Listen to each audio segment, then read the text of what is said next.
Hi, this is Brenda in Sunny SoCal, and I just finished upload, and this one was one of my last layouts, and I got a lot of comments and private messages to ask if I could explain how I did the circles and the arrows and the text on the path and all of that stuff. So I made this brief tutorial on how to do that. I'm gonna turn off all my layers right now and start the process. So you basically have the picture, and I just did a different shape and a clipping mask to do that. And now we are gonna start making the next part, which is the next circle. By the way, the audio was not being able to record with the video, so it might be a little lag. So before we start, I am checking that my brushes are set to what I want them to be on my path. And now I'm gonna do my marquee selection tool and make a new layer. And make sure you have the circular marquee tool selected. And I am going to select around the face of this little girl who it's me when I was, in second grade, I think it is. And I'm going to fill it in with the color. Then I am going to select, contract, and be able to have my smaller circle by about 20 pixels, and then if you hit the del key, the delete key, you'll get the space in there. Now I'm going to go to my layers, and I'm going to duplicate this same layer because I want the circles to be exactly the same. So I have the new layer, and I'm going to drag it to where this handsome fellow's face is, who is my husband, by the way. And now that I have this, I'm going to go and make another new layer. And I'm doing the commands here so that you know what I'm doing. You can see it on the screen. I'm going to select my pen tool, and I normally would drop guides and lines and try to see the transparent background, so I know exactly that everything's going to be straight. But I'm going to do a really quick trace around the path of the shape that I want, and all the way up from his face to mine. And you don't have to close the shape for what we're going to do. Actually, it's better if you don't close the shape, so just leave it open.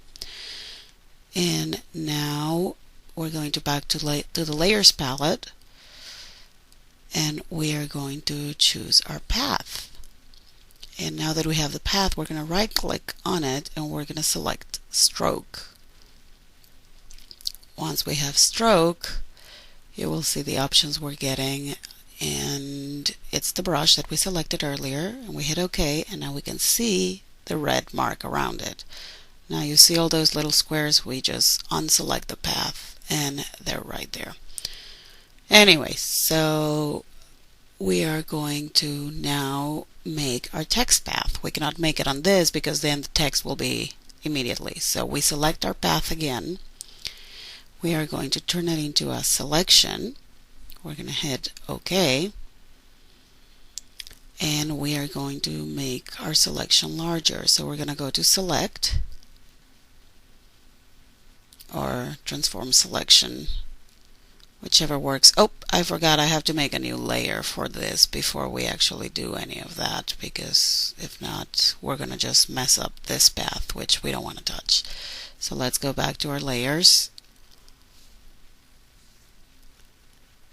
And this is not really letting me do what I need to do because I have stuff selected. Okay, now I unselected everything. I am going to my layers. I am doing a new layer. I'm going back to the path. I'm selecting the path. I'm making a selection of the path. I'm hitting OK here. I'm going to select, or actually I can right click and do free transform. And now it's not letting me because I have no selection in there. Okay, let's just go into the path and do over here expand, and I'm going to expand to about, I think, 50 pixels. I'm going to hit OK, and as you can see, our path is now larger. And now we can just move it around and enjoy the size of it. And we can now go to the text tool which you're going to be seeing me do on the screen in a minute. Oh well, we have to change the color on the font. Okay, here we go. Text tool. And just make sure to start right above the top person's face. And I'm not typing anything in particular, I'm just hitting keystrokes here. So it has to go all the way around. And once you go all the way around, you're gonna have to maybe adjust some of your font settings and make sure that it's the right font and all of that. And you can play around, if you hit that little A thing on the side with the distance of the letters and the width and depth and all of that stuff that will make it look perfect. So now we have our path that looks like this and our text that looks like that. Now we have to punch it out and do the framing around the red lines. So this is what I did. I went into the layer that's for the frame part first, and we're going to do the blending options. We are going to select stroke, which is all the way down at the bottom, and I liked about a 3 pixel outside black. That's what I did, but you can play around with all the settings. I hit OK, and now we have a black outline on the red lines. Now I'm going to copy this layer style and paste it into both circles. That way they all look the same and have the same idea. And that's pretty much all I did. Then I'm just going to move my layer from the path all the way to the bottom because I want the circles to be on top of the frame. And that'll be it. I hope you enjoyed this little tutorial. My name is Brenda in sunny SoCal. See you soon. Bye.